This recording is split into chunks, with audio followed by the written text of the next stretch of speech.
Game Time, tuonavyo sisi. Chelsea kiukweli kwa mtu yoyote kasoro Port Vale mimi na. Unaruka nao? Unaruka nao? Naruka nao sababu ukiangalia Chelsea sio timu mbaya. Chelsea ni dhaifu. Yaani kuna timu mbovu, unaweza kusema labda Man City au labda unaweza kusema Liverpool. Lakini Chelsea ni dhaifu. Ukiwa dhaifu unaweza ukaingia uwanjani tayari umefungwa mental. Game Time, tuonavyo sisi. Yes, ni weekend ya kibabe ya Game Time ya Nyumbani Connect. Baada ya kupumzika mapumziko ya michezo ya kimataifa ya timu za taifa, tunaenda kutazama michezo ya FA Cup, ligi kuu ya pale nchini Hispania, lakini pia ligi kuu ya pale nchini Italia inaendelea weekend hii. Tupo vizuri, Game Time crew nzima tuko nayo hapa. Nipo na Sensei, yupo vizuri sana. Shabiki wa Arsenal yupo vizuri sana. Nipo na Masud, shabiki wa Liverpool ambaye weekend hii yupo uwanjani dhidi ya Manchester City. Kombe pekee ambalo analikaribia kidogo kulichukua ni kombe ile la FA, na yupo na Manchester City. Sasa unaweza ukajua na ukafahamu hali yake, yupo kwenye hali gani ni sasa. Nipo na shabiki wa Arsenal hapa, yupo vizuri kweli, Mwansasu yupo vizuri, lakini nipo na Masud Mswahili na yupo vizuri kabisa kwenye Game Time ya Nyumbani Connect. Jina langu ni Andrea Masawe. Mimi ni nahodha wako, mshabiki wa Chelsea. Nipo vizuri, nipo dhidi ya Port Vale weekend hii. Timu ambayo najipigia tu. Bwana, nipo vizuri bwana. Nyama kabisa. Nipo na Masudi wawili. Niko na Masudi wawili wametulia. Yes. Bwana, mechi ya FA Cup zinachezwa weekend hii. Moja kati ya michezo ambayo kwa ligi kuu ya pale nchini Hispania, ukiachana EPL, kwa timu za pale nchini Uingereza, ukiachana EPL, wanaitazama sana FA Cup. Moja kati ya kombe ambalo Arsenal waga na jifutia nalo jasho kwenye ile misimu ambayo alikuwa iko vizuri. Unaenda kucheza dhidi ya Manchester City. Moja kati ya mchezo mkubwa sana pale England, na unakumbuka mchezo huu umekuja kuwa mkubwa zaidi baada ya ile battle la Klopp na pamoja na Pep Guardiola. Sasa Pep Guardiola yuko pale Manchester City, na moja kati ya kombe ambalo anatamani aondoke nalo msimu huu ni kombe hili la FA Cup. Umejipanga vipi dhidi ya Manchester City, na aina ya kikosi chako unaona ukienda kufua dafu mbele ya Manchester City? Kwa wale wasiofahamu, michuano ya FA ndio michuano mikongwe kuliko, I can literally say michuano mikongwe kuliko yote duniani. Michuano ya FA imeanzishwa mwaka 1871, msimu wa mwaka 1871-72. Yeah. Kwa hiyo kwa wale wanaojua hesabu vizuri wanaweza wakapiga hesabu hapo kutoka mwaka 1872 mpaka leo mwaka 2026 ni miaka mingapi? Yeah. So ni kombe kongwe, lakini the most prestigious cup in the history of the English football tournaments. Na Liverpool msimu huu hatujawa na muendelezo mzuri wa matokeo, na tunakutana na Manchester City ambaye tayari ameshaweka kibindoni kombe la Carabao baada ya kumtungua mtu goli 2-0. So kama mimi ningekuwa Pep Guardiola, nikiangalia huku na huku naona Arsenal bado ngware wako fresh pale na Premier League. Nadhani ningewekeza nguvu kubwa zaidi kwenye FA, kwa sababu what's more important than one trophy? Two trophies. Kwa hiyo pamoja na kwamba msimu huu Manchester City hajawa na matokeo mazuri kwenye Premier League kama tulivyomzoea, pamoja na kwamba bado ni mapema kusema hivyo, lakini nafikiri kitu ambacho ni bora zaidi kuliko kikombe kimoja ni vikombe viwili. Kwa hiyo natazamia mchezo utakuwa mgumu sana kwa Liverpool, kwa sababu capacity ya sisi kuwafunga Manchester City sio readily available. Labda itokee moment ambayo mtu akae vibaya turuke naye, unless otherwise Manchester City are on for a groove. Bwana, Mo Salah anaondoka Liverpool mwishoni mwa msimu huu, na ni mmoja kati ya mchezaji ambaye amefanya makubwa sana Liverpool. lakini ukiangalia kwa upande wa Manchester City kuna uwezekano mkubwa sana Bernardo Silva naye akaamsha pale Manchester City. Nani ana nafasi ya kuacha alama kwenye klabu yake? Mo Salah ama Bernardo Silva? Ukiangalia numbers, Mo Salah ana alama kubwa sana ya atakayoiacha Liverpool kwa namba, yani nazungumzia kuanzia assist na goli. Ukiweka contribution ya makombe ndio analetwa na contribution ya goals na assist. Kwenye makombe kashinda ligi moja, kashinda Champions League. Ligi mbili bro. Ligi mbili, yes. Ligi mbili na Champions League moja. Ameshinda viatu vya dhahabu vitatu kama sio viwili. Kwenye numbers kweli, ukiangalia kwa comparison ya Bernardo na Mo Salah ni mbingu na ardhi, ziko mbali sana. Lakini football ni jinsi unavyoitazama. Kuna wachezaji ambao wana impact kubwa wasipokuwepo kama huangalii mpira, lakini utahisi hana chochote cha kufanya akiwepo uwanjani. Ndio watu kama akina Bernardo Silva. Ukiachilia swala la kwanza ni captain, ni kiongozi, na vile vile katika misimu iliyokuwepo hapa karibuni ya kuanzia Pep amefika, Bernardo Silva amekuwa kama chumvi kwenye chakula cha Pep Guardiola. Kamuonyesha njia ya kusimama kwenye midfield, kucheza upande wa kushoto, kucheza upande wa kulia, contribution ya makombe karibia makombe 10. Ukizingatia ndo mpaka sasa hivi wanashikilia historia kuchukua ligi mara 4 mfululizo, na Toto anakuwa ni ligi mara 6. Hapo katikati pia amechanganya na Carabao kama 4, ana FA 2, ana Champions League 1. Kwa hiyo Community Shield kama zote. Community Shield nyingi sana. Yuko alishiriki kwenye Centurions, ndo pointi za kufikisha pointi 100 kwenye mfumo wa ligi. City ndo aliweka hiyo rekodi katikati hapa, na Bernardo Silva alikuwepo mmoja kati ya wachezaji ambao walikuwa wamewaka vizuri msimu huo. Kwa hiyo kwa numbers unaweza kumweka Salah juu, lakini kwa impact anayoiacha Bernardo Silva kweli ni impact ambao huwezi kuifumbia macho, kwa sababu City kabla Bernardo Silva na Pep Guardiola unaiona ilivyokuwepo, na City baada ya kumpa majukumu Pep, na Pep akamintroduce Bernardo Silva kutoka Monaco, unaona kabisa utofauti ulivyokuwepo mkubwa. Kwa hiyo kwa mimi nahisi kama Bernardo anaacha alama kubwa zaidi kimakombe na result za timu nzima, lakini Salah anaacha impact kwa ajili ya numbers, yani numbers zitapungua kwa Liverpool. Bwana, ni mchezo mkubwa weekend hii, Manchester City dhidi ya Liverpool. Nimepata comments kutoka kwa Citizen pamoja na Moroccan juu ya wao wanavyoona kwenye mchezo huu. Tunaenda kutazama mchezo wa Southampton dhidi ya Arsenal. Moja kati ya mchezo ambao kwa Arsenal pia ni mchezo wa umuhimu kweli, kwani wao wana sahani yao. Amesema mapema kabisa Monsasu kwenye episode iliyopita, kwenye sahani yao kuna UEFA, kuna FA, kuna Premier. Hiki FA vipi? Kipo kwenye upande gani? Nafasi yako dhidi ya Southampton kwenye ile sahani yetu ile. Naomba wakumbushe sahani za watu wawili tu hapa. Sahani ziko mbili tu. Sahani ziko mbili. Kwenye zile sahani zetu, ile sahani yetu ile, FA Cup pia ni zile chombeza. Yaani sio main course. Sio main course, sio ambacho tumeagiza. Yaani kama ni wali maharage tumeagiza ubobo wa maharage tunavyoita, tumezoea kuita. FA Cup inaweza kwangu mimi nikiusa ni parachichi. Yaani ni parachichi, yaani linanogesha chakula, lakini lisipokuwepo ubobo wa maharage ni chakula kitamu kabisa, kinatosha.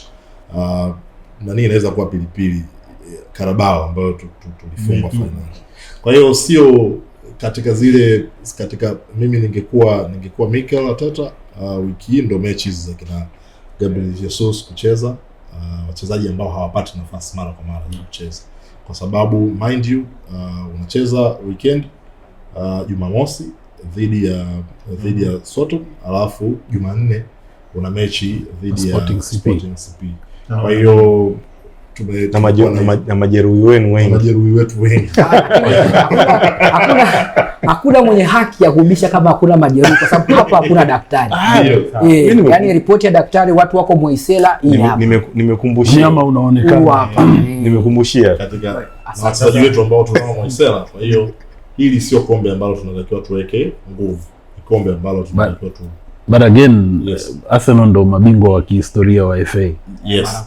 Hiyo sasa inafanya pia kiu kutokuwa kubwa, kwa sababu kama mlitaki hatuna haja ipo. Sababu timu ambayo inatufuatia pia kwa kushinda hiyo kombe mara nyingi ni Manchester United. Na hawapo. Kwa hiyo pia nadhani sasa ni kombe la labda, kwa hiyo unamwambia kwa msisitizo kwamba hawapo kwenye tafrija. Kwa hiyo sio kitu ambacho unatakiwa uweke wachezaji ambao labda unaweza kuongeza hiyo injuries list ambayo tunayo na tuna mechi kubwa ambayo ipo katikati. Sasa katika ile sahani yetu tunasema ubwabwa maharage. Sasa Premier League inakuwa ubwabwa wenyewe, alafu Champions League ni maharage. Kwamba hata maharage pia sipokuwepo unaweza kula ubwabwa mkavu. Alafu FA ni parachichi. Watu hataki kushinda kombe. Sisi sio mechi ambayo tunataka tuitolee macho. Lakini pia wakija vibaya watafungwa. Na hiyo ndio lengo. Na of course wamekuwa na matukio ambayo hayaeleweki sana wakikutana na Arsenal dhidi ya Southampton. Hivi karibuni. Nani? Wakikutana na Arsenal dhidi ya Southampton. Nani sasa wana matokeo mabovu? Yaani wanakuwa Arsenal wanakuwa wana matokeo moja kwa moja dhidi ya Southampton, kwa sababu nikiangalia walipokutana wametoa sare 8, wameshinda 7 Southampton, lakini Arsenal wameshinda mara 13. Okay, sawa. Ukipenda kuiweka kwa namna hiyo. Lakini hizi ni timu ambazo zina uwezo tofauti kabisa. Tukiongelea kwa msimu huu ambapo the Gunners walikuwa wanatazamiwa kuchukua quadruple, lakini kadri siku zinazozidi kwenda tunaona sisi wanazikataa, wanaanza kuyapa makombe majina ya misosi. Tabaki na wale mara parachichi, mara sijui matango, sijui nini. Ni sawa, tunakubali tu, lakini tunakwambia hata maharage yasipokuwepo wali mweupe unakuwa bana, tutakuwepo. Parachichi utakuja kulikumbuka baadaye, tutakuwepo. Pale nyanya atakayopiga ile sahani nani ya main course, ukaweza kula parachichi peke yake. So lakini sidhani kama ni game ambayo itakuwa nahisi kama walivyosema ni game ya kupumzisha labda wachezaji ambao Arteta anatazamiwa kuanzisha kwenye game na Sporting CP ili wasiumie tena au wasitoneshe mengi.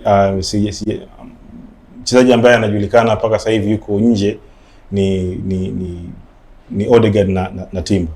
So bado na Iberichi bado hao wengine taarifa zao bado hazijawa concrete kwamba wanaweza wakakaa. Majeraha yenyewe waliyaita discomfort. Ni majeraha ambayo probably watakuwepo hiyo Jumanne.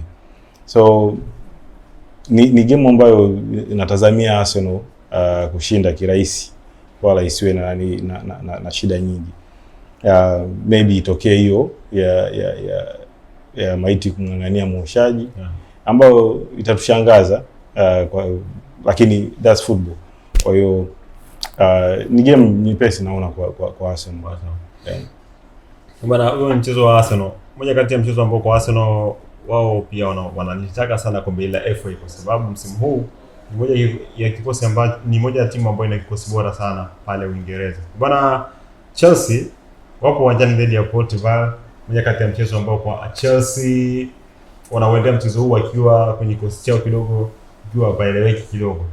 Enzo Hernandez amezungumza Argentina huyu juu ya nia yake ya kucheza Madrid pale kwenye jiji la Madrid, lakini Kurela pia amezungumza kuhusiana na kuondoka kwa Maresca mapema kabisa msimu huu, na ameweka wazi kwamba hakuwa wakati sahihi sana kwa Maresca kuondoka.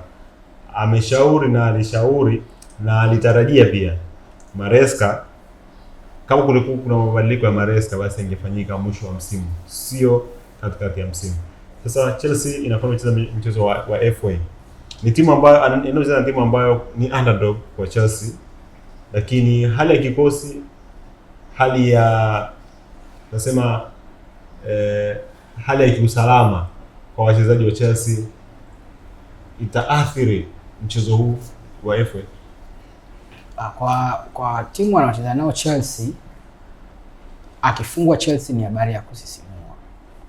Akishinda Chelsea ni kawaida, kwa sababu Port Vale ni timu ya tani chini kabisa, kiasi kwamba kama game itachezwa nyumbani kwa Port Vale kutakuwa kuna usumbufu kwa sababu ya uwanja. Lakini kama game hiyo itachezwa Stamford, basi Chelsea ana cruise tu, na ni game anayohitaji kweli, kwa sababu Chelsea ana kumbukumbu ya kutoshinda mechi hata moja, mechi 4 za nyuma. So kutoshinda tu, amefungwa. Kwa hiyo ukiweka kutoshinda, inawezekana kama kuna draw hapo katikati, lakini hata draw mwambie huyo draw hajaambulia, na hapo katikati tayari ana kidonda cha aggregate ya goli 8. Kwa hiyo hiyo ndio game ambayo nafikiri Chelsea ataenda na nguvu zote. Tuna kasumba ya kusahau. Yani binadamu tunasahau, tumeumbiwa usahaulifu. Kila anapopata nafasi ya kukumbusha ana press mara mbili. Sikiza na pia kama Bruce Lee. Kwa hiyo ukiwa na kumbukumbu tayari ya goli 8, alafu ndo kombe pekee unalolitazamia ambayo ni FA, hauna haja ya kuhold mguu wako kwenye acceleration. Kwa hiyo ni kwenda tu kuhakikisha unapata matokeo. Lakini ukienda, kuna vitu vingine inabidi uwe unajicontrol, kwa sababu ukipoenda kumfunga Port Vale, huko unapokwenda pia unaenda kukutana na kina nani, kwa sababu unaweza ukashinda game hii alafu inaokuja kukutana na mtu kama Liverpool ambao naye hana huruma, kwa sababu ndio hicho anakitafuta, au Man City anaweza aka compromise kama ligi mambo yameenda mabaya. Lakini Chelsea hata kwa Liverpool na muo Chelsea kiukweli, kwa mtu yeyote kasoro Port Vale mimi na unaruka nao unaruka nao kwa sababu ukiangalia Chelsea sio timu mbaya, Chelsea ni dhaifu. Yaani kuna timu mbovu unaweza kusema labda Man City au labda unaweza kusema Liverpool, lakini Chelsea ni dhaifu. Ukiwa dhaifu unaweza ukaingia uwanjani tayari umefungwa mental. Huo ndio udhaifu tunaofikiri. Tayari umeshakufa kwenye trailer ya movie za kina Mlela. Lakini unaposema timu mbovu kama Liverpool, yuko mbovu kwenye makaratasi, lakini akifika uwanjani lolote linatokea. Chelsea ni dhaifu kama Tottenham Hotspur. Tayari wanaingia uwanjani wameshapoteza mechi. Kinachofuata ni dakika 90 ziishe amefungwa ngapi. Yaani kwa sababu hapo hauwezi kupindua matokeo tena. Ni kuzuia usifungwe takriban goli 7, 6. Unachokwenda au 8 kama walivyofanyiwa na PSG. Yes. So kwa game ya Port Vale moja kwa moja Chelsea hana cha kujizuia tena. Ni kuhakikisha anarudi kwenye form, au ni kuhakikisha anaanza kukaunti ushindi wake wa kwanza baada ya mechi 4. Ama Port Vale wazidi kupile up misery juu yao, kwa sababu hali ya hewa si nzuri kabisa. Stamford Bridge sio nzuri kabisa, kwa sababu mko katika kipindi kama hichi ambacho hampati matokeo. Hamjashinda mechi 4, na sio tu hamjashinda, mmefungwa mechi 4 zote zilizopita. Alafu wanatoka wachezaji ambao wana ni influential senior players kwenye kikosi, na kuongea maneno kama hayo, kwa sababu mchezaji kama vice captain Enzo Fernandez anatoka anasema wamepoteza identity tangia Maresca ameondoka. Sasa hivi last week anasema anatamani kwenda kucheza Real Madrid.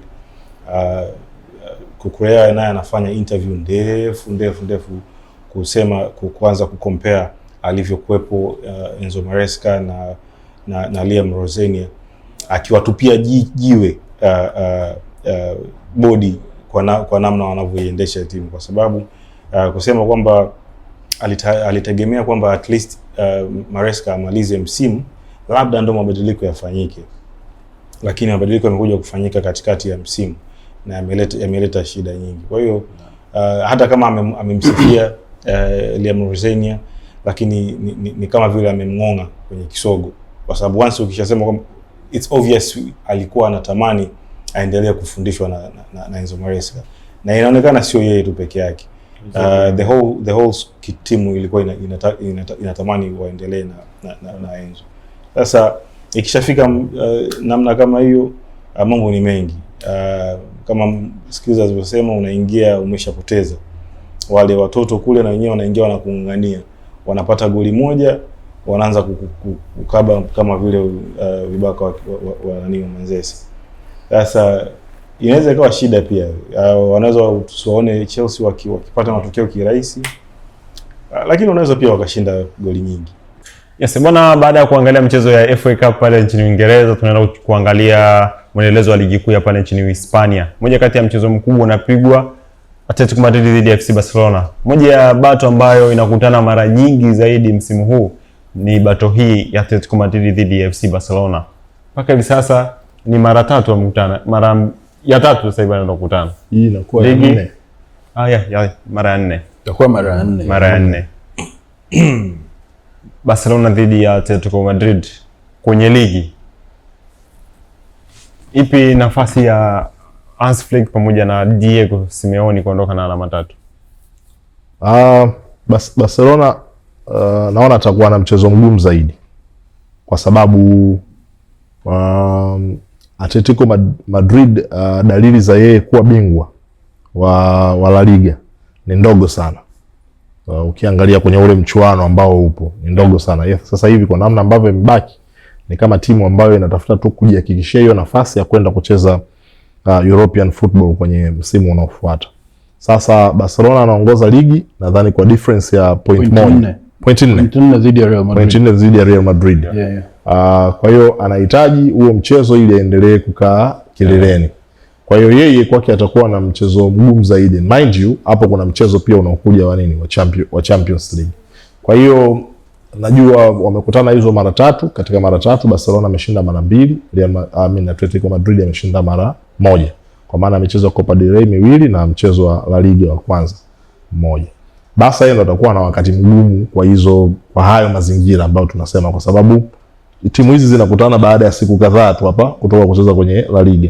Kwa hiyo kwanza wanahitaji kutunza nishati kwa ajili ya kwenda kucheza mchezo mwingine wa Champions League.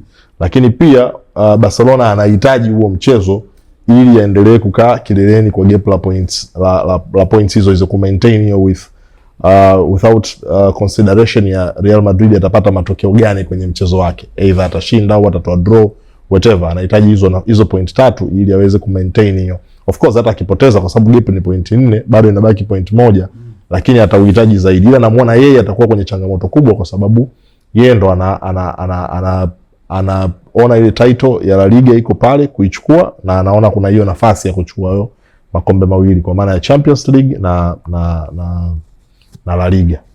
Cha kuwasaidia Barcelona labda watakwenda ikiwa wanajua pia matokeo ya Real Madrid.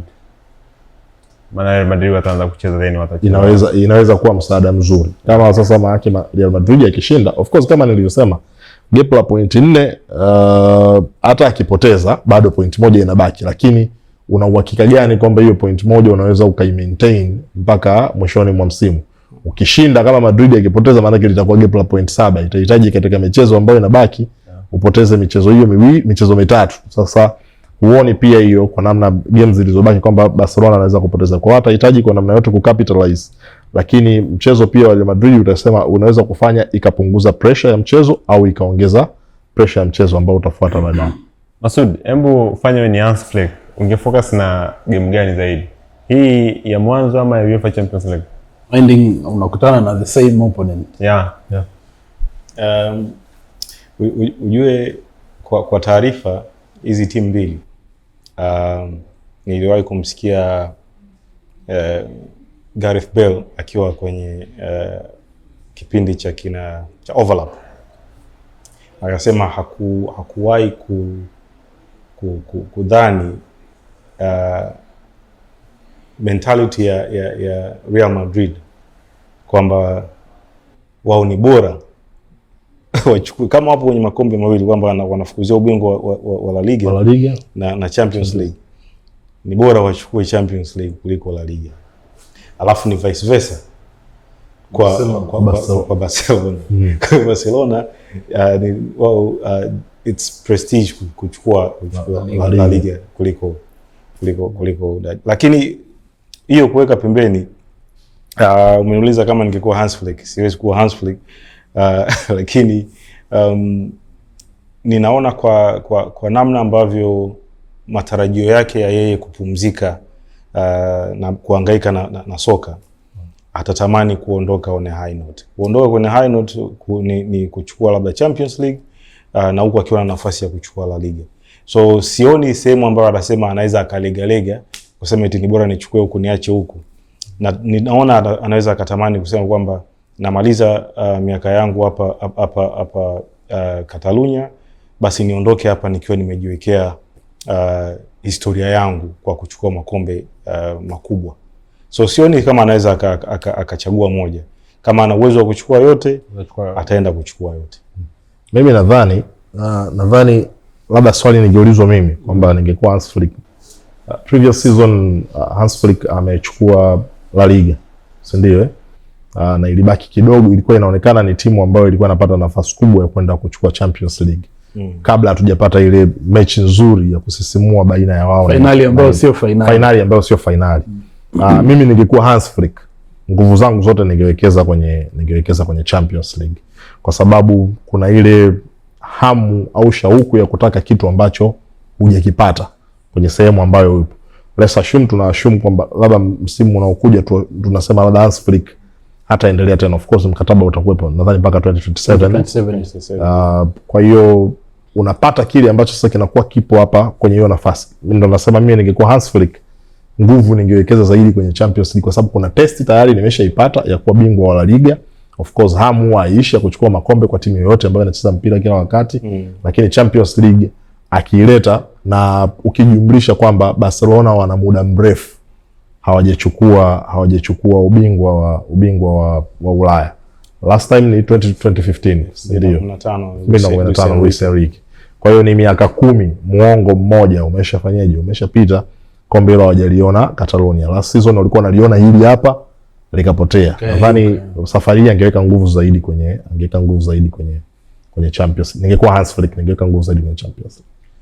Bwana, huo ni mchezo wa Atletico Madrid dhidi ya FC Barcelona. Moja kati ya mchezo mkubwa sana La Liga weekend hii. Bwana, mechi ya kwanza kabisa ya La Liga kubwa ni Mallorca dhidi ya Real Madrid majira saa 11. Ni moja kati ya mchezo ambao pia utatupa picha ya kuelekea ubingwa wa La Liga, lakini pia utatupa picha ya aina mchezo ambao FC Barcelona watacheza dhidi ya Atletico Madrid.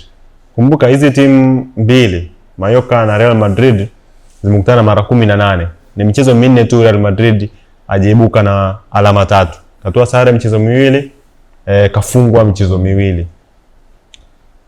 This time around Real Madrid anakuwa na ile cream yake imerudi kikosini.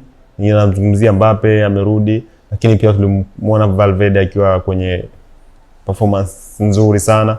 Dhidi ya Mallorca wapo ugenini Real Madrid. Nyakati kama hizi, kama ninavyosema mara nyingi, ni ligi haushindi mwanzoni, ligi unashinda mwishoni. Na kwa point ya Moisa pale kuhusu Hans Flick na La Liga vis-a-vis Champions League, ni nafasi ambayo sasa hivi kama FC Barcelona asiposhikilia ambacho anacho, anaweza akakipoteza kirahisi, kwa sababu haijalishi umeongoza ligi muda gani. Kinachomata ni namna utakavyoshikilia bomba paka dakika za jioni kabisa. And sisemi hivi kwa kuwadogosha Real Mallorca, lakini sioni namna ambavyo Real Madrid anapoteza huu mchezo. Pressure kubwa itakuwa kwenye game ya Barcelona versus Atletico Madrid, kwa sababu atakuwa anakutana na the same opponent in a span of 2-3 days. Anakutana na opponent yule, na what are the chances kwamba ukishinda hapa utashinda kule? What are the chances kwamba ukifungwa huku kule utashinda?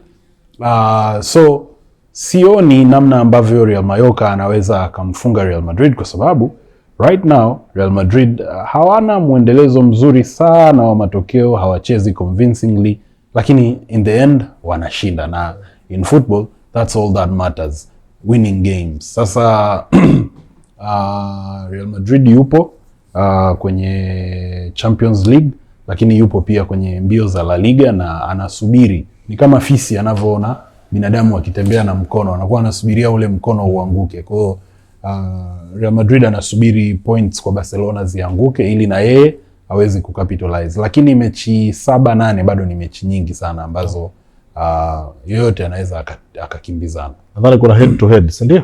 Yeah. Ambapo head to head Tupo. Tutakuwepo. Nakubali. Bwana, hiyo ni michezo ya La Liga na ni michezo ya siku ya Jumamosi. Bwana, pale Italia siku ya Jumapili kuna mchezo mkubwa sana. Inter Milan dhidi ya AS Roma. Mchezo mzuri, ni mchezo wa kutazamwa na wengi kwa sababu Inter Milan hivi sasa kwenye ligi pale Italia yupo vizuri sana. Lakini pia AS Roma yupo pia kwenye nafasi ya kupambana na kina Como huku kuhakikisha kwamba kwenye michuano ya Ulaya msimu ujao anakuepo pia. Game hii dhidi ya Inter Milan. Inter Milan ipo nyumbani of course. Unakwenda kuwa mchezo mgumu kwa timu zote mbili kwa sababu of course timu zote zinabaki nyuma kwa kweli, zina ukuta imara kwa kweli. Sasa mchezo unaenda kwa aina gani? Unaenda kutupa magoli ama Inter Milan ataenda kudominate? Kwenye hii fixture Inter amekuwa na dominate kwa takriban miaka miwili sasa, misimu miwili sasa. Katika michezo 6 waliokutana hapo nyuma Roma kashinda mchezo mmoja tu, kafungwa michezo 5. Yeah, yani na mpaka ya recently, kwa sababu mchezo ambao AS Roma ameshinda ni msimu 2023. Lakini baada ya hapo wamekuwa wanafungwa tu, Inter anajiokotea tu points. Na sasa hivi wana groove tofauti, yani Inter wanaona wanaenda kuchukua Scudetto, yeah. Kuna tofauti ya gap la pointi 6 yeye na mtu wa pili. Lakini kuna takriban pointi 10 na yeye na AS Roma. Kwa hiyo nadhani sidhani kama itakuwa game ngumu kwa Inter. Ila itakuwa game ngumu kwa AS Roma. Inter atakuwa anataka kuendelea kustretch ile gap, wasimsogelee. Yeah. Once ukishaweka gap kubwa, kumaliza msimu mapema, mnapumzika mapema. Kwa hiyo nadhani hicho ndio kitaenda kutokea.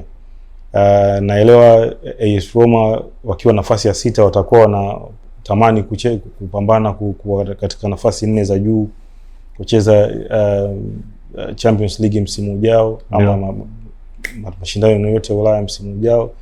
Lakini kazi wanayo kwa sababu wametofautiana pointi 3 na Como Chamalangu.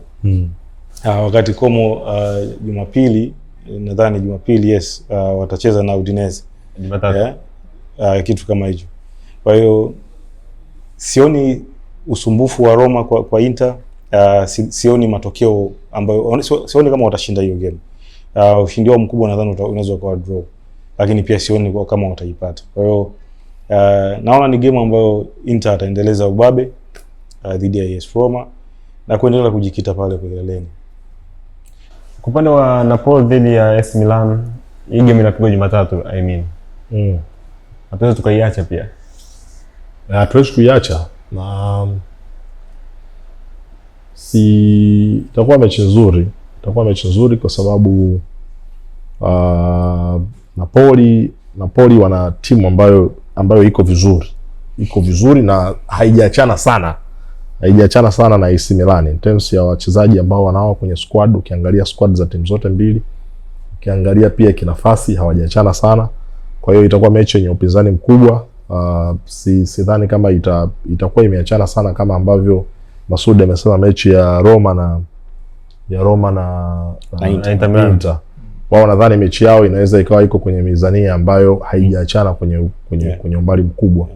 Na naiona mechi ambayo itakuwa wazi, naona mechi ambayo watafungana goli nyingi. Kwa sababu timu zote zinajaribu kujipapatua kwenye maeneo yote. Kujipapatua kwenye eneo la kushambulia, lakini pia kwenye eneo la kuzuia. Kwa hiyo msimu huu bwana Kitominai anakuwa na msimu mzuri sana. pale amekuwa na msimu mzuri sana pale Napoli. Amekuwa Diego Armando Maradona Stadium. Yes, wamekuwa wako vizuri kweli. Kwa hiyo naona itakuwa mechi nzuri. Itakuwa mechi nzuri sana ni mechi ya kuangalia kama unapata nafasi. Na of course najua Serie A haina mashabiki wengi, lakini kuna zile mechi zikitokea unatenga muda wako kuangalia walau kuenjoy football. Yes, ni mechi ambayo itakuwa ya kuenjoy football. Nico Paz yupo Jumatatu majira saa 1:30 hivi dhidi ya Udinese. Nico Paz unafahamu vizuri nadhani. Sunde mshikaji wangu sana, mwanao sana. Udinese dhidi ya Como tunaweza tukamwekea dhamana hata kodi dhidi ya Udinese Jumatatu, kwa sababu I think ni mchezo ambao si mgumu au utakuwa mgumu sana kwake. Lakini pia michezo kama hii Como kwa kipindi hiki amekuwa akikupa zaidi ya goli 2. Sasa tunaenda kumwangalia Como ambaye kwanza atafuta nafasi ya kwenda tu inayofuata, lakini ni Como ambaye yupo kwenye upinzani na timu nyingi ambazo zimekuwa na mwendelezo mzuri pale Italia. Ukimwangalia Juventus, AS Roma wapo kwenye kashikashi za kushiriki michuano mikubwa barani Ulaya msimu ujao. Dhidi ya Udinese, Como atakwenda akiwa na approach gani kwenye mchezo? Hivi Nico Paz na buyback clause na Real Madrid au ni sell on clause? Zote zipo. Yani that literally shows ni jinsi gani watu wanakutoa lakini wanakumonitor. Wanakufuatilia. Nenda pale lakini tutakuwa nyuma yako. Tuko hapo tunakutizama. I think Como wako kwenye nyakati bora zaidi katika misimu yote ambao wameexist kwenye Serie A. Wanashinda convincingly na wana kikosi kizuri, wana mwalimu mzuri ambaye hana pressure. Unajua changamoto kubwa ambayo inawapata mid table teams nyingi ni kocha kuwa na pressure ya kudeliver, lakini I think hicho sio kitu ambacho Fabregas yuko nacho, kwa sababu ukiachana na nafasi yake Fabregas kama kocha, lakini pia yeye pia nadhani ni minority owner wa Como, ana hisa zake kadhaa pale. Kwa hiyo hana pressure, and unapokuwa na kocha ambaye amerelax, hana pressure ya matokeo au hana pressure ya kudeliver, eventually mnajikuta tu mnafanya vizuri. So it's a very interesting game ukizingatia kwamba Como anajitafuta na unfortunately for them wanakaribia kujipata. So nafikiria Udinese ana kazi kubwa sana dhidi ya Como. Na uzuri kuna kitu ambacho apart from Como kupata matokeo mazuri dhidi ya vigogo wa Serie A kama Juve, Inter na wengineo, amekuwa anaokota pointi kirahisi na timu ambazo ziko chini yake. Umeona? So kwa sababu kama vigogo havizidi 3 wala 4. Kwa hiyo hata kama ukipoteza kwenye hivyo vigogo 4, kuna hizi timu nyingine takriban 16 vijiti. Kwa hiyo Como amekuwa easily anachukua matokeo. Kuna vigogo na vijiti. Na vijiti. Vigogo 2014. So anachukua point, amekuwa anachukua point kirahisi sana kwa timu ambazo ziko chini yake. Na hiyo imemsaidia yeye kuwa hapo, kwa sababu hata kama matokeo yakiwa magumu dhidi ya Inter, sijui dhidi ya Napoli, draw, ukafungwa, ukapata point moja over the course of 2 games, hizi zinakuja kufidia huku hizi zingine. Kwa hiyo na hicho ndio kimemfanya awepo hapo alipo. Sasa anachukua point kwa hao nyokao wadogo, na bado kuna baadhi ya vigogo anavibangua vizuri tu, anaokota kwenda so lakini Murura amesema kuhusiana na issue ya pressure. We understand Como ilipotokea. Maybe Fabregas hana hiyo pressure kwa sababu pia kwa safari aliyotoka na Como mpaka hapo alipofika. Ni ngumu sana kwa bodi, hata kama angekuwa hana hisa. Ni ngumu sana kwa wenye timu kusema kwamba hatukutaki. Yani inakuwa wanakuonea aibu kwa sababu from a player manager, from a manager na mpaka sasa hivi ilifika. Yes, over the course of 3 seasons wako hapa. Kwa hiyo kwa watu ama wafanyabiashara, maana hao wenye timu ni wafanyabiashara pia. Kama wakiwa na ambition kubwa, demand lazima iwe kubwa pia. Kwa hiyo pressure inaweza ikawepo pale ambapo matokeo mazuri yataendelea kupatikana. Wataoneka hiyo kwamba okay, sasa sisi hatutaki kuishia hapa sasa. Hili linawezekanika. Tunahitaji zaidi ya hichi tulichopata. Hapo ndo pressure inapoanza sasa. Sasa kama ulikuwa unashinda kudeliver wakati Fabregas yupo, sijui akimleta Don Carlo kama ukishindwa utabaki. You know, wataanza kutaka sasa wachezaji wakubwa sababu watakuwa, unajua wanaposhinda vikombe, wanapokuwa nafasi nzuri, wanapata hela, investments zinakuwa nyingi, hela inakuwepo, wanakuwa na msuli wa kuweza kununua wachezaji wazuri. Kwa sababu sasa hivi wana manage na kile ambacho wanacho. Kina Nico Paz na wengine ni wachezaji ambao hawana majina makubwa sana, lakini wamekuwa wanampa Fabregas 120% week in week out. So nategemea makubwa pia. Nataka samahani kukatisha. Nataka niseme hizi weekend na siku zilizobaki hapa kuna noga kweli kwenye mpira, kwa sababu kwa naangalia hizi fixed hapa, Inter kwa mfano hizi mechi hapa, Inter na AS Roma, Napoli na AC Milan. Ukirudi Uingereza ukienda kwenye Champions League, naona kwa mfano gap la AC Milan na Napoli ni point moja na wanakutana. Kwa hiyo either ufungwe urudi chini kwenye nafasi au maintain nafasi yako. Bwana, nikumbushe tu kwamba Nico Paz wa Como ni Argentina na tunaelekea kwenye World Cup 2026. Kwa hiyo unaweza kumuona zaidi kwenye World Cup, na alifunga game ya friend match hapa. Alifunga goli moja. Free kick. Yes. Bado tunaenda kukupa fedha pale Betwina, mechi 5 za mwisho ambazo zinaweza kukupa fedha weekend hii tumekuandalia hapa. Game ya kwanza kabisa ni game ya Manchester City dhidi ya Liverpool. Unakwenda vipi hapo? Liverpool Manchester City. Kwenda hivyo yani. Hivyo. Goro King vipi hapo? Wazungu wanasema don't bet on your horses, but I'm betting on mine. Liverpool wanashinda.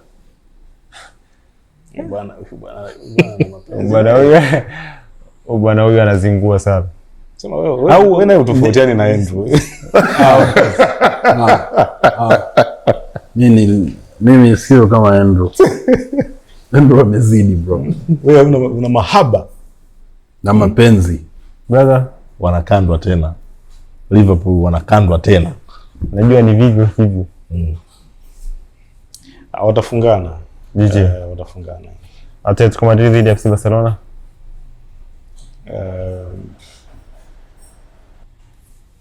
Magoli yatakuwepo. So over 1.5 fresh inatoa. Naungana na Masudi. Naungana na Moisa kuungana na Masudi. Mallorca dhidi ya Real Madrid.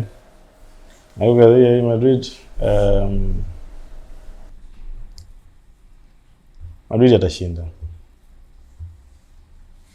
Unaungana na Masudi. Naungana na Masudi. Unaungana na Mallorca watapelekewa pumzi ya moto. Okay. Inter Milan dhidi ya AS Roma. Inter Milan dhidi ya AS Roma, Inter watashinda. Over 1.5. Both teams to score. Southampton dhidi ya Arsenal. Arsenal ya viwanda. Na nishati ipo ya kutosha. Ndio. Arsenal watashinda zaidi ya goli moja. Okay. Kwa hiyo odds za uhakika kutoka kwa mabwana hawa watatu ni Arsenal kushinda, FC Barcelona, Atletico Madrid over 1.5 uhakika kabisa. Inter Milan dhidi ya AS Roma over 1.5 uhakika kabisa.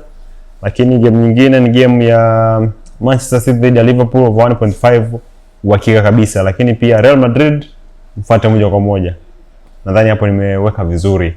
Nikiweka ya bet winner pale unapata fedha zako vizuri kabisa, lakini kumbuka odds zitakuwa zinatolewa pia pale kwenye WhatsApp channel ya Dimbani Connect. Kwa hiyo usibanduke, isogelee channel ya Dimbani Connect, unaweza kupata habari, lakini pia fedha zipo karibu yako sana kama kwenye simu yako umefollow WhatsApp channel ya Dimbani Connect. Game time tunavyo sisi. Mimi ni Andrea Masawe, ulikuwa nami kwenye kipindi hiki cha Game Time ya Dimbani Connect. Nilikuwa na Masud, nilikuwa na Mwansasu pamoja na Muro King. Hii ni crew nzima kabisa ya Game Time. Fanya nani tufanye nini wanaita habari iliyovunjika. Breaking news.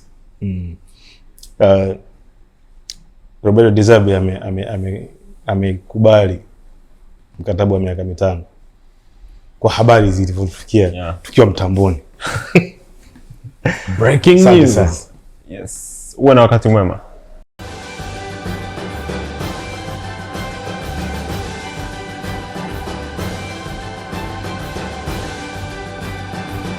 Game time tunavyo sisi.